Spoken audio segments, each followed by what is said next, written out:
Assalamualaikum warahmatullahi wabarakatuh. Selamat pagi saudara-saudara sekalian. Kita lanjutkan pembelajarannya. Kita masuk ke bab baru ya, mengenai hidrolisis garam. Nah, sebelum masuk ke panjang lebar ke dalamnya, kita ke subbab yang pertama, yaitu mengenai konsep hidrolisis garam. Nah, di sini ada sebuah kegiatan aktivitas ya 8.1 di sini dikatakan beberapa reaksi ionisasi dan reaksi hidrolisis. Nah, pada dasarnya reaksi ionisasi itu kan bagaimana kita mempertemukan dua buah ion, ada yang positif, ada yang negatif. Nah, misalkan gini, di situ yang pertama adalah NaCl, natrium klorida. Jadi NaCl itu kalau ionisasinya adalah natrium 1 positif ditambah Cl negatif, seperti ini. Nah, reaksi hidrolisisnya, nah ini kan tentunya berasal dari NaOH, natrium hidroksida. Ini kuat. Ini HCl berasal dari HCl, asam klorida. Ini juga asam kuat. Nah, jadi kalau sama-sama kuat, itu berarti dia tidak terhidrolisis, tidak terhidrolisis. Ya. Nah, kalau tidak terhidrolisis berarti sifat garamnya apa? Netral, ya. Sifat garamnya adalah netral. Seperti itu. Kemudian yang kedua, di situ ada asam kuat dan basa lemah NH4Cl. Kalau kita pecah ya, NH4Cl ini jadi NH4 positif ditambah Cl negatif. Nah, ini berasal dari NH4OH dan ini berasal dari HCl. Nah, ini lemah ini. Ya, ini kan sebagai basanya, ini basa. Ini asamnya kuat. Nah, yang terhidrolisis siapa?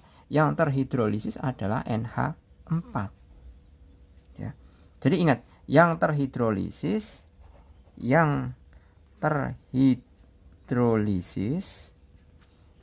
itu yang lemah, ya. Yang lemah. Kalian ingat. Jadi yang terhidrolisis NH4 ini ya. NH4 jadinya adalah NH4 ditambah NH4 plus ya. Ditambah H2O tentunya akan menjadi NH4OH plus H plus ya. Plus H plus. Ya, seperti itu. Kemudian, nah, pH-nya sekarang. pH-nya itu dilihat dari yang kuat kalau pH-nya. Nah, siapa yang kuat? Yang kuat ini HCl. HCl itu kan asam, berarti otomatis nanti sifat pH-nya adalah bukan sifat pH ya. Sifat garam ini adalah garam asam. Ya. Jadi pH ini ya, pH kurang dari 7 karena garam asam, karena asamnya berasal dari yang kuat. Nah, berikutnya yang ketiga. Di situ ada asam lemah dengan basa kuat itu. Ya.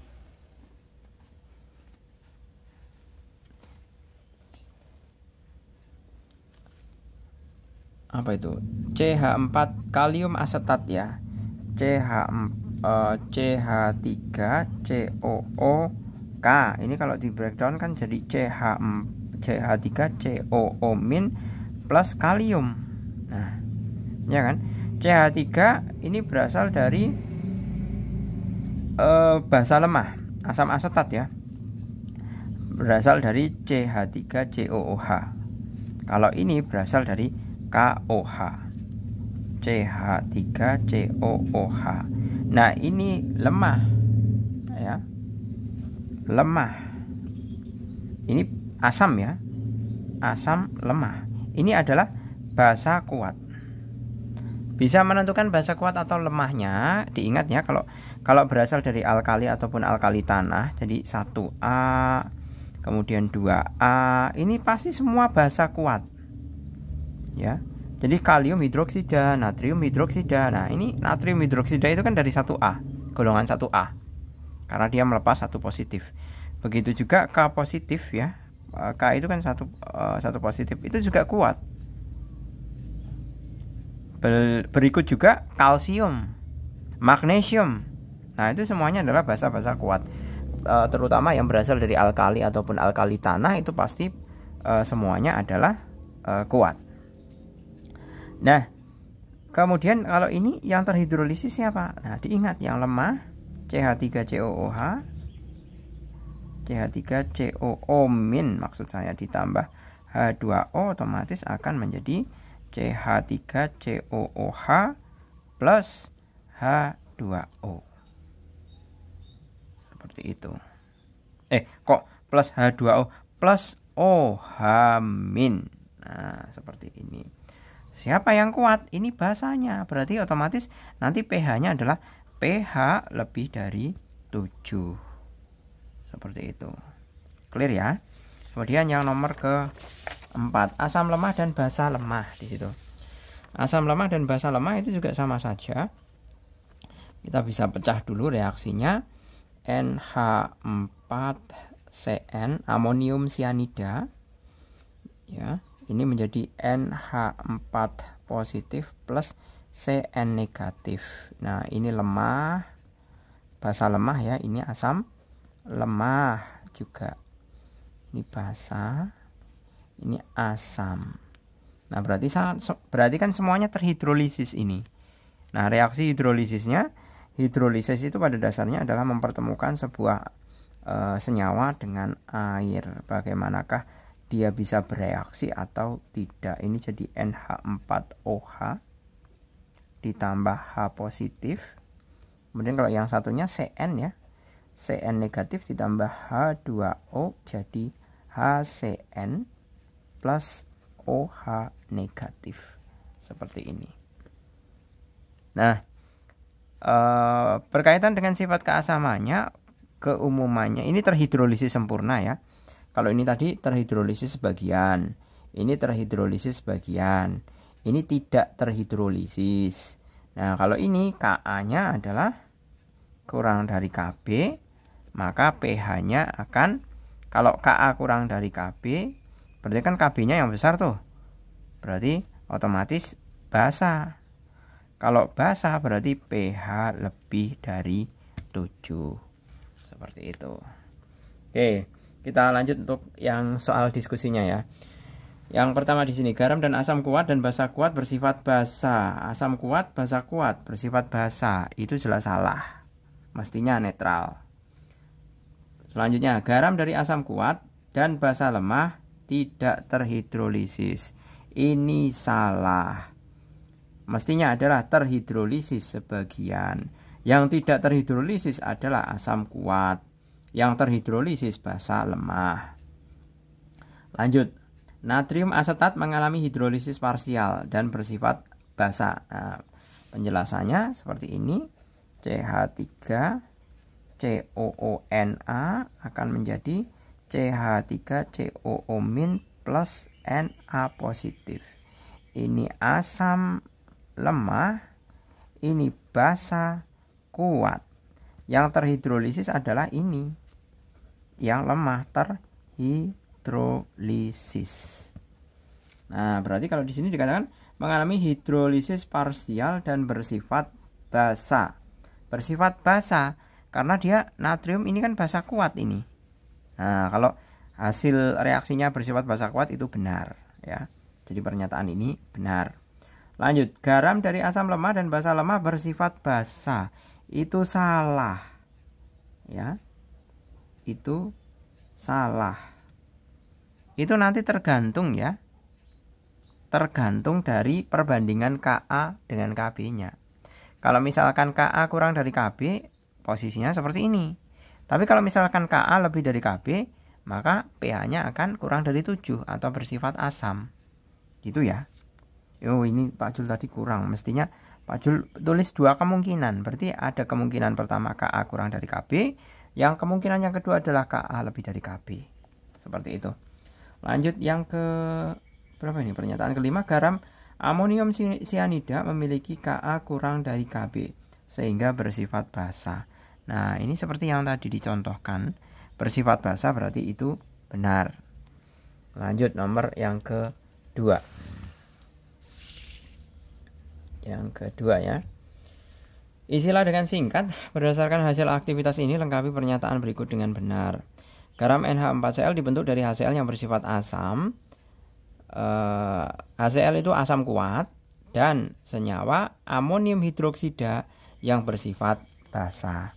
Jadi kita bisa menuliskan di sini bahwa NH4Cl itu kan berasal dari NH4 positif plus Cl negatif. Nah, ini adalah NH4OH dan ini adalah HCl. Seperti ini.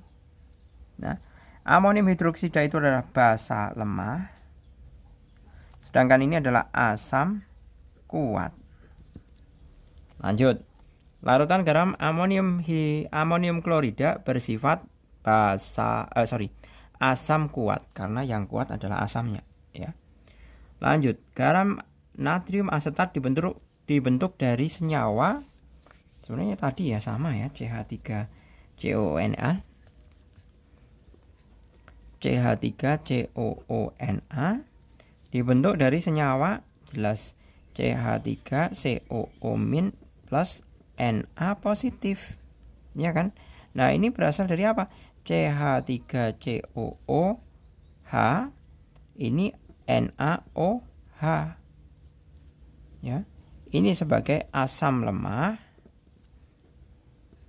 ini adalah basa kuat, dibentuk dari senyawa yang bersifat asam, berarti CH3COOH asam lemah, ya, dan senyawa NaOH yang bersifat basa kuat karena natrium dari golongan 1A. Kemudian larutan garam CH3COONA bersifat, jelas dilihat yang kuat siapa? Yang kuat adalah basa, jadi bersifat basa. Lanjut, amonium sianida dibentuk dari senyawa, ini amonium sianida itu sama persis seperti halnya pada kegiatan aktivitas yang sebelah sini, ya. Nah, itu adalah berasal dari siapa? Berasal dari apa tadi? NH4OH, NH4CN itu akan menjadi NH4 plus, ya, Cn-. Nah, ini berasal dari NH4OH, ini berasal dari HCN, ya. Ini lemah, ya. Jadi perkara dibentuk dari tadi yang asamnya adalah HCN bersifat asam, lemah, dan senyawa NH4OH yang bersifat juga lemah, gitu. Kemudian yang ketiga, yang pertama adalah NH4. Kita diminta untuk menulis reaksi hidrolisisnya, ya, di sini, ya. Reaksi hidrolisisnya adalah Na2CO3. Nah, otomatis kan 2 Na positif plus CO3 2 negatif, ya kan? Nah, yang lemah siapa? Kalau ini kan jelas kuat,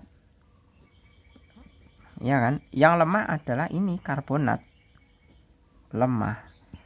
Seperti yang Pak Jul katakan sebelumnya bahwa yang terhidrolisis itu yang lemah. Berarti kita mempertemukan CO3 2 negatif ditambah H2O akan menjadi H2CO3 karena 2 negatif, ya, makanya ini H2 ditambah dengan 2OH negatif. Nah, di sini kasih 2 baru setara. Hidrolisisnya ini, ya, hidrolisis. Ini untuk yang A.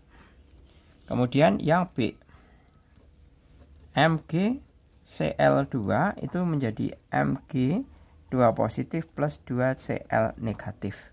Nah, ini kuat dan ini juga kuat, ya. Karena sama-sama kuat berarti semuanya tidak terhidrolisis, ya kan? Tidak terhidrolisis, ya. Nah, MgCl magnesium klorida Ini sama-sama kuat. Kalau sama-sama kuat itu biasanya netral. Ya. Ini netral. Kalau ini yang atas ini tadi, yang kuat kan basanya, berarti bersifat basa. Ya. Seperti itu. Jadi untuk menentukan sifat kebasaannya, keasamannya, kita cukup melihat yang kuat. Kalau dia berasal dari yang kuat, berarti dia kuat. Kalau berasal dari yang lemah, kuat itu akan mengalahkan yang lemah. Gitu aja. Logikanya kan seperti itu. Kemudian C. Natrium sulfat Na2SO4 itu akan menjadi 2Na positif ditambah SO4 2 negatif. Nah, ini kuat. Ini juga kuat. Berasal dari H2SO4 atau biasa kita kenal sebagai air aki ya. Ini ya. Ini berbahaya, bisa membakar kulit kita. Jadi cuman misalkan 1 tetes pun itu bisa membakar. Bukan kebakaran ada apinya itu enggak. Jadi kayak semacam luka bakar gitu. Kemudian natriumnya jelas kuat. Nah, kuat dengan kuat berarti otomatis dia tidak terhidrolisis. Ya. Tidak terhidrolisis. Nah, karena tidak terhidrolisis berarti pH-nya berapa? pH-nya adalah netral. Kemudian yang D. Nah, amonium sulfat NH4 2 kali SO4, jadinya adalah 2NH4 positif plus SO4 2 negatif. Nah, ini amoniumnya jelas dia dari basa lemah ya, dari amonium hidroksida NH4OH. Nah, ini sifatnya adalah basa lemah. Kemudian H2SO4 ini sifatnya adalah asam kuat. Nah, seperti biasa yang terhidrolisis siapa? Yang terhidrolisis adalah yang lemah. Ini berarti NH4. Terhidrolisis NH4 positif kita pertemukan dengan H2O akan menjadi NH4OH ditambah H positif. Nah, sifatnya apa? Nah, sifat keasamannya dilihat dari yang kuat. Yang kuat siapa? Ternyata asamnya. Berarti sifat ini adalah bersifat asam. Seperti itu. Kemudian yang E. Yang E adalah kalium nitrat KNO3. Itu kalau kita breakdown ya, jadi K positif plus NO3 negatif. Seperti itu. Nah, itu kita lihat kaliumnya kan berasal dari KOH ya, KOH. Kemudian ini adalah berasal dari HNO3 ya. Kalau kaliumnya kan dari golongan 1A jelas dia adalah basa kuat ya kan. Kemudian nitrat itu juga asam kuat. Nah, karena sama-sama kuat berarti dia tidak terhidrolisis, tidak terhidrolisis. Nah, pH-nya jelas netral. Netral. Seperti itu. Gitu. Kemudian kita lanjutkan untuk yang ke berapa itu? Yang keempat ya, berdasarkan teks di atas berilah tanda centang pada kotak di depan pernyataan yang tepat. Nah, Pak Jul skip nih bacaan. Karena fokusnya kan bakalan ke sini nih. Karena di sini ada PGRS. Nah, itu adalah salah satu tips gimana kita mempersingkat ya. Mempersingkat cara membaca itu seperti itu. Ini ngapain ini dibaca? Nggak ada fungsinya. Lihat langsung aja ke tabelnya. Nah, berdasarkan teks di atas berada tanda centang di kotak. Larutan garam P bersifat asam. Kita lihat terlebih dahulu. Ini merah, ini merah. Ya. Kalau memerahkan semua kertas lakmus itu berarti dia pasti dia asam. Ya. P adalah asam. Kemudian Q. Merah, biru berarti dia netral. Dikasih merah tetap merah, dikasih biru tetap biru, berarti dia netral. Kemudian R. Nah, lakmus. Kalau dikasih lakmus merah jadi biru, kalau dikasih lakmus biru juga biru. Nah, berarti dia basa. Kemudian S memerahkan semuanya itu. Berarti S juga asam. Nah, kita identifikasi yang pertama. Larutan garam P bersifat asam. Benar ya. Sifat keasaman larutan garam Q belum dapat ditentukan. Ya. Ngapain nggak ditentukan? Dia jelas netral kok. Ya kan?